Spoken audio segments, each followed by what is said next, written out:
Hello दोस्तों, स्वागत है आपका अपने यूट्यूब चैनल डायमंड ज्ञान अड्डा में। और मैं आज मनोविज्ञान के 30 प्रश्नों के साथ प्रस्तुत हुआ हूँ।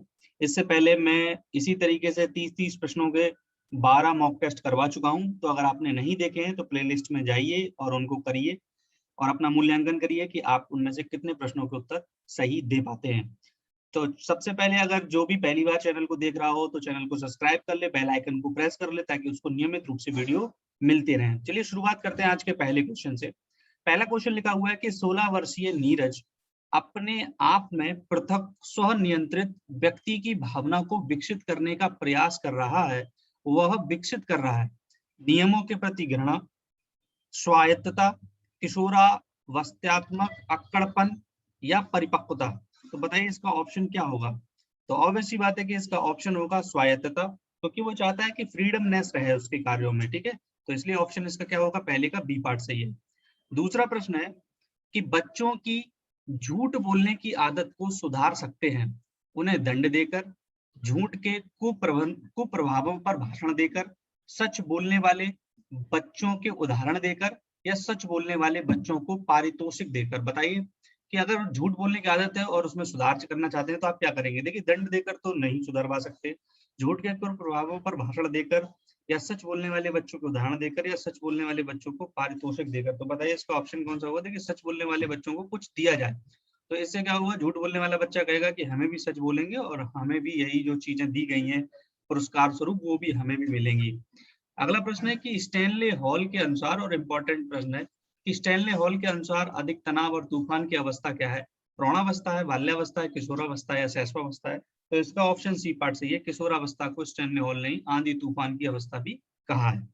इसके बाद अगला प्रश्न है कि रचनात्मक उत्तरों के लिए चाहिए, जो रचनात्मक क्रिएटिव उत्तर होते हैं उनके लिए क्या करना चाहिए। एक तो मुक्त उत्तरीय प्रश्न होते हैं, तत्वपरक प्रश्न होते हैं, सीमित उत्तर वाले प्रश्न होते हैं, प्रत्यक्ष प्रश्न होते हैं। तो जो क्रिएटिव प्रश्न होते हैं वो हमेशा मुक्त उत्तरीय प्रश्न होते हैं, मतलब जिसमें स्वतंत्र होकर जो लेखन कार्य है वो स्वतंत्र होकर किया जाता है। इसके बाद देखिए अगला प्रश्न है कि निम्नलिखित में से कौन सा कारक बालक के व्यक्तित्व विकास को प्रभावित करता है। आनुवांशिकता, भौतिक वातावरण, सामाजिक वातावरण या उपरोक्त सभी। तो बताइए इसका ऑप्शन कौन सा सही होगा। इसका ऑप्शन सी है, डी पार्ट सही है कि आनुवांशिकता भी करती है, भौतिक वातावरण करती है और सामाजिक वातावरण भी करता है। अगला प्रश्न है कि थार्नडाइक का कौन सा नियम सीखने में पुरस्कार और दंड के महत्व को बताता है। तत्परता का नियम, प्रभाव का नियम, अभ्यास का नियम या उपरोक्त सभी। तो आपको पता होगा कि जो सीखने में जो दंड और पुरस्कार के महत्व को बताने वाला जो नियम है वो प्रभाव का नियम है। ठीक है, अगला प्रश्न है कि निम्नलिखित में से किसका विकास किशोरावस्था में नहीं होता। तो इसका ऑप्शन बताइए कि निम्नलिखित में से किसका विकास किशोरावस्था में नहीं होता। अहम केंद्रितता, अभिरुचियां, तर्क शक्ति, प्रेक्षण की योग्यता। तो इसका ऑप्शन कौन सा है। इसका ऑप्शन ए पार्ट सही है, अहम केंद्रितता की भावना में जो है किशोरावस्था में नहीं होता।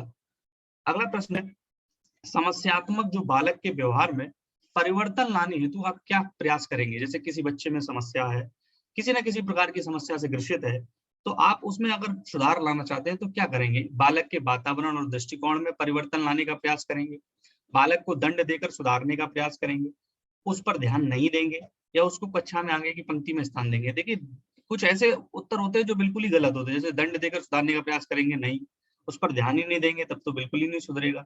तो बालक के वातावरण और दृष्टिकोण में परिवर्तन लाने का प्रयास करेंगे। तो 8 का ए ऑप्शन ही सही है। ठीक है, अगला प्रश्न है कि निम्नलिखित में से कौन सा विशिष्ट बालकों का प्रकार नहीं माना जाता। आप जानते हैं कि अब ऑप्शन दिए हुए हैं, धीमी गति से सीखने वाले, सृजनशील बालक, शारीरिक रूप से विकलांग या साधन संपन्न बालक। देखिए, विशिष्ट बालक के बारे में थोड़ा सा मैं बता दूं। विशिष्ट बालक का मतलब क्या होता है कि ऐसे बालक जिनमें किसी न किसी प्रकार की विशिष्टता है। क्योंकि समावेशी शिक्षा, अब वर्तमान में जो शिक्षा का प्रारूप है वो कैसा है, समावेशी शिक्षा का प्रारूप है। और समावेशी शिक्षा में दो प्रकार के बालकों को सम्मिलित किया गया है, एक तो सामान्य बालक और एक विशिष्ट बालक। सामान्य बालक ऐसे बालक होते हैं जिनमें हर प्रकार के परिवर्तन जो भी आपके विकास के पक्ष होते हैं, चाहे वो शारीरिक पक्ष हो, नैतिक पक्ष हो, सामाजिक पक्ष हो, संवेगात्मक पक्ष हो, वो सभी सामान्य रूप से विकसित होते हैं। और विशिष्ट बालकों में क्या है, किसी न किसी प्रकार की विशिष्टता होती है। जैसे हो सकता है कि धीमी गति से सीखते हों या क्रिएटिव हो, सृजनशील हो, शारीरिक रूप से अस्थिबाधित हो। लेकिन इसका ऑप्शन लिखा है कौन सा प्रकार नहीं है, तो इसका डी ऑप्शन नहीं है, साधन संपन्न बालक जो है वो विशिष्ट बालक नहीं होते। ठीक है, अगला प्रश्न है कि अधिगमकर्ता में बढ़ते हुए क्रोध को रोकने के लिए अध्यापक को चाहिए कि उसके सभी हितों की सुरक्षा करें, भले ही वे अनुचित हों, कि बालक के दिन प्रतिदिन के मामलों में कोई हस्तक्षेप ना करें, कि उसको अधिक काम दें ताकि उसको क्रोध करने का समय ही ना मिले, या यह सुनिश्चित करें कि कक्षा कक्ष में उसको अति पक्षपातपूर्ण व्यवहार मिले। तो बताइए इसका ऑप्शन कौन सा होगा? तो इसका ऑप्शन बी पार्ट सही है कि बालक के दिन प्रतिदिन के मामलों में कोई हस्तक्षेप ना करें। अगला प्रश्न है कि निम्नलिखित में से कौन सा कारक बच्चे की स्मृति को सुधारने में मदद नहीं करेगा? दोहराना या अभ्यास करना, ताल अथवा लय की सहायता लेना, विषय सामग्री को उचित समूहों में व्यवस्थित करना, और डी है अभिप्रेरित विस्मृति का सिद्धांत। तो बताइए इसका ऑप्शन कौन सा सही है? तो इसका ऑप्शन डी पार्ट है कि अभिप्रेरित विस्मृति का सिद्धांत जो है उसके स्मृति में सुधारने में मदद नहीं करेगा। ठीक है। अगला प्रश्न है कि सामान्यता लड़के और लड़कियों में शारीरिक विकास की निम्नलिखित विशेषताएं प्रेक्षित की जाती हैं कि समान आयु में दोनों में समान विकास होता है। लड़के शारीरिक विकास में 2 वर्ष आगे होते हैं, लड़कियां शारीरिक विकास में 2 वर्ष आगे होती हैं, या लड़कियां लड़कों से 5 वर्ष पीछे होती हैं। तो बताइए इसका ऑप्शन कौन सा सही होगा? तो सी पार्ट है कि लड़कियां शारीरिक विकास में 2 वर्ष आगे होती हैं। अगला नेक्स्ट प्रश्न है कि विद्यार्थियों के अच्छे मानसिक स्वास्थ्य को बनाए रखने के लिए क्या महत्वपूर्ण नहीं है? सहशैक्षिक गतिविधियों का प्रावधान, पाठ्यक्रम का दोहराना, अभिव्यक्ति की स्वतंत्रता देना, या रुचियों में भिन्नता का ध्यान रखना। बताइए इसका ऑप्शन कौन सा होगा? तो इसका ऑप्शन बी पार्ट है कि पाठ्यक्रम का दोहराना जो है उसके मानसिक स्वास्थ्य को बनाए रखने में लिए कोई मतलब नहीं उसका बनता। इसके बाद देखिए अगला प्रश्न है कि निम्नलिखित में से कौन सी शिक्षण अधिगम से संबंधित समस्या है? जो शिक्षण अधिगम से संबंधित है, विषय वस्तु को समझने की समस्या, कक्षा कक्ष में अनुशासनहीनता, परीक्षा में नकल करना, या कक्षा में देरी से पहुंचना। तो बताइए इसका ऑप्शन कौन सा है? तो इसका ऑप्शन ए पार्ट है विषय वस्तु को समझने की समस्या। अगला प्रश्न है कि एक बालक पहले पूरे हाथ को, फिर उंगलियों को, और फिर हाथ और उंगलियों को एक साथ चलाना सीखता है। यह उदाहरण वृद्धि और विकास के किस सिद्धांत को दर्शाता है? निरंतरता के सिद्धांत को, एकीकरण के सिद्धांत को, सामान्य से विशेष के सिद्धांत को, या वैयक्तिक भिन्नता के सिद्धांत को? तो बताइए इसका ऑप्शन कौन सा होगा? इसका ऑप्शन बी पार्ट सही है, एकीकरण के सिद्धांत को। इसके बाद अगला प्रश्न है कि किसी बच्चे का विद्यालय के मैदान में खेलते हुए निरीक्षण करना किस प्रकार का निरीक्षण है? औपचारिक, अनौपचारिक, सहभागी, या इनमें से कोई नहीं? तो इसका ऑप्शन बी पार्ट सही है, अनौपचारिक। ठीक है। नेक्स्ट अगला प्रश्न है कि निम्नलिखित में से कौन सा मानसिक वृद्धि और विकास में महत्वपूर्ण भूमिका निभाता है? सीखना, परिपक्वन, सीखना तथा परिपक्वन दोनों, और या डी सामाजिक मानदंड? तो बताइए इसका ऑप्शन सी पार्ट सही है, सीखना तथा परिपक्वन दोनों। नेक्स्ट अगला प्रश्न है कि निम्नलिखित में से कौन सा किसी बच्चे के सामाजिक विकास को प्रभावित करने वाला व्यक्तिगत कारक नहीं है? मित्र मंडली, स्वास्थ्य, संवेग और बुद्धि। देखिए आप जो व्यक्तिगत उसको प्रभावित ना करता हो, तो मित्र मंडली जो है वो उसको व्यक्तिगत नहीं प्रभावित करता है, बल्कि स्वास्थ्य जो है वो उसको खुद को प्रभावित करेगा, बुद्धि उसकी प्रभावित करेगी, उसके संवेग उसको प्रभावित करेंगे। ठीक है। इसके बाद देखिए अगला प्रश्न है कि सहपाठियों का दबाव जब सबसे अधिक प्रभाव डालता है तब वो कौन सी अवस्था होती है? प्रारंभिक बाल्यावस्था, मध्य बाल्यावस्था, प्रारंभिक किशोरावस्था, या उत्तर किशोरावस्था? तो देखिए इसका ऑप्शन है डी पार्ट, उत्तर किशोरावस्था जो होती है जब सबसे ज्यादा प्रभाव डालती है मित्र मंडली। ठीक है। छात्रों के द्वारा अधिक से अधिक ज्ञानेंद्रियों का उपयोग निम्नलिखित को प्रभावित करता है? शिक्षण प्रक्रिया को, अधिगम प्रक्रिया को, अधिगम उत्पाद को, या अधिगम उत्पाद एवं प्रक्रिया को? तो बताइए इसका ऑप्शन डी पार्ट सही है कि अधिगम उत्पाद और प्रक्रिया दोनों को करता है। नेक्स्ट अगला प्रश्न है कि निम्नलिखित में से कौन सी मानसिक विकास संबंधी विशेषता नहीं है? जिज्ञासा की प्रवृत्ति प्रचुर मात्रा में, रटकर याद करने की प्रवृत्ति, रचनात्मक प्रवृत्ति की प्रचुर मात्रा, या सहयोगात्मक अभिवृत्ति? तो बताइए इसका ऑप्शन कौन सा है? इसका ऑप्शन डी पार्ट है, सहयोगात्मक अभिवृत्ति। नेक्स्ट अगला प्रश्न है कि अभ्यास द्वारा सीखना जिसका परिमार्जन है वह है अभिप्रेरणा, व्यवहार, मूल प्रवृत्ति, या अंतर्नोद? तो बताइए इसका ऑप्शन बी पार्ट सही है, व्यवहार। अभ्यास द्वारा सीखना व्यवहार कहलाता है। इसके बाद देखिए नेक्स्ट अगला है कि निम्नलिखित में से किशोरावस्था के संदर्भ में कौन सा कथन सही नहीं है? कई नवीन आंतरिक तथा बाह्य परिवर्तन दिखाई देते हैं, यह आयु अत्यधिक संवेगात्मक होती है, बुद्धि अपनी चरम सीमा पर तक पहुंचने का प्रयास करती है, आत्म चेतना कम हो जाती है। बताइए इसका ऑप्शन कौन सा सही है? इसका ऑप्शन डी, इसका ऑप्शन जो है वो डी पार्ट सही है, आत्म चेतना कम हो जाती है। इसके बाद देखिए अगला प्रश्न क्या है कि मनोविज्ञान प्रारंभ में किस विषय का अंग था? दर्शन शास्त्र का, नीति शास्त्र का, तर्क शास्त्र का या भौतिकी का? तो अब मैं बता भी चुका हूँ कि मनोविज्ञान की उत्पत्ति दर्शन शास्त्र से हुई है और लगभग 1500 ईसा पूर्व में जो है दर्शन शास्त्र से आया, क्योंकि मनोविज्ञान कोई एक स्वतंत्र विषय नहीं था और पहले फिलॉसफी थी और उस जिसको दर्शन शास्त्र कहते हैं। फिर रूडोल्फ गोल्काई ने सबसे पहले जो अपनी पुस्तक है साइकोलॉजी उसमें मनोविज्ञान शब्द का प्रयोग किया, तो वहां से मनोविज्ञान शब्द आया।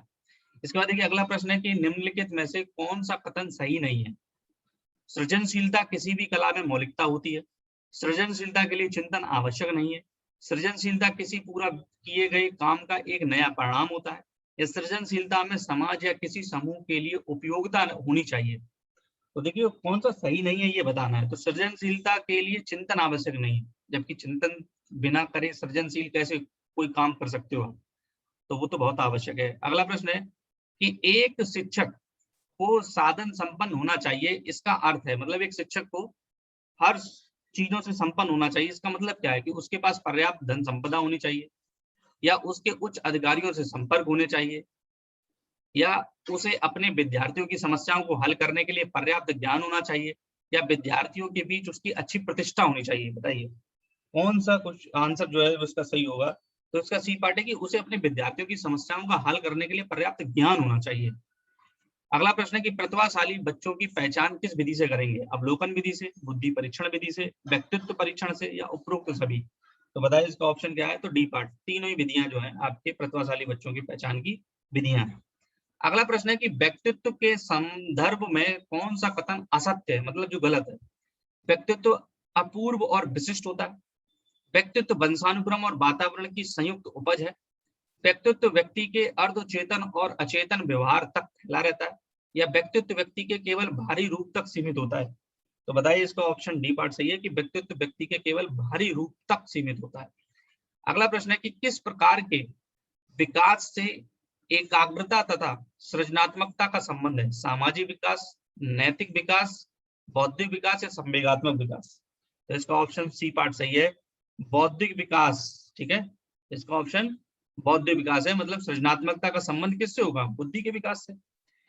और इस प्रकार से अगला प्रश्न है कि यदि कि कोई विद्यार्थी कक्षा में गलत प्रश्न पूछता है तो आप क्या करेंगे? बताइए। विद्यार्थी को डांटेंगे, अन्य विद्यार्थियों की मदद से प्रश्न को सही करेंगे, या उदाहरण देकर गलती बताएंगे, या गलत प्रश्न के कारण उत्तर पर प्रभाव समझाएंगे?